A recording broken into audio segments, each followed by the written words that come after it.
Hi everyone, I'm Guilherme Rito and today I'm going to show you the latest updates for CSS Scan Pro. So let me introduce you a new mode. Previously on CSS Scan Pro, when you click it on an element, it would either copy the code to your clipboard or it would pin the CSS window. Now there's a new mode, it's called Select Mode. So what happens when you click on an element is that it will show you which options you can do it with it. So you can copy to clipboard, you can edit or inspect the element CSS, you can export it, you can remove it, or you can simply cancel this click. Sometimes you accidentally click somewhere else on the page. Now you can just cancel it and do what you wanted to do before. So now you can also click on an element and change its text completely. So you can fix typos, or you can delete text, or write new things, anything you want to do. On the options, we have copy code, copy selector, and copy unique selector. This is a new way to easily copy the selector of any element you want to change. So let's suppose you want to copy the unique selector, and now it's very easy for you to target this specific element on your CSS, and this idea is thanks to Josen.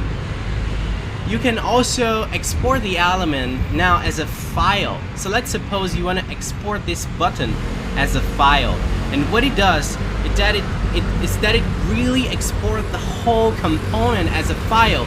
And if you check the code, we have here the HTML and the CSS at the same time. So now you can start building a library of your favorite components across the web, and you can easily share or organize these files with your colleagues or with your friends.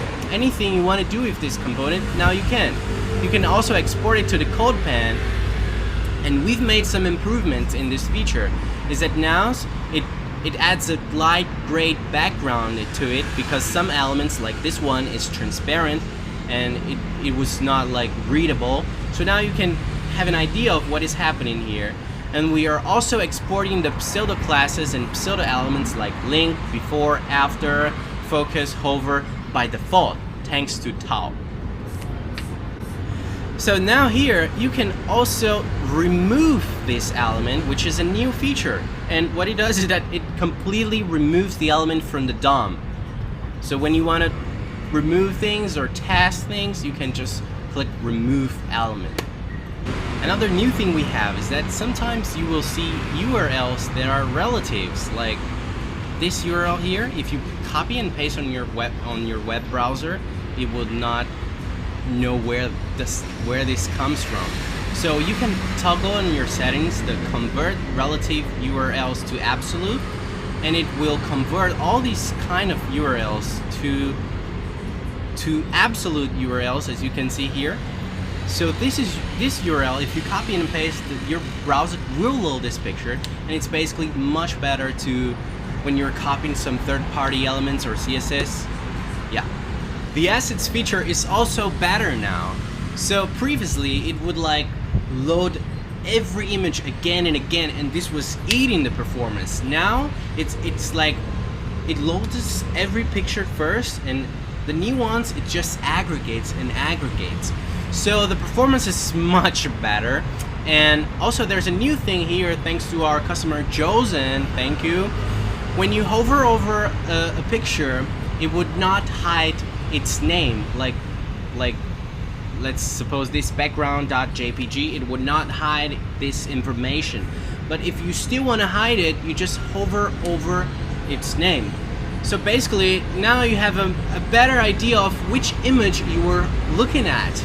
So if you are sharing it with a friend or colleague and you're like, hey, do you see this picture? And like previously it would hide the name, so you would have to hover back again. Now it's just easier. It keeps the file name, and if you want to hide it, you just hover over it.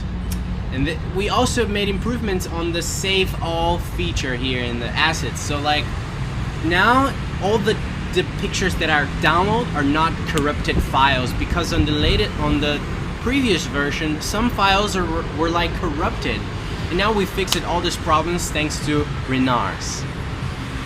We've also made lots of improvements on the interface. As you can see, we've added some transition animations, interactions. We've added more space between the options.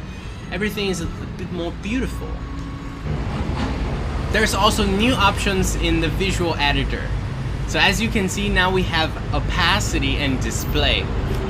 So you can change the opacity of the element, or you can also change the display, like block or inline. And these are the new options. It's also a bit more smart.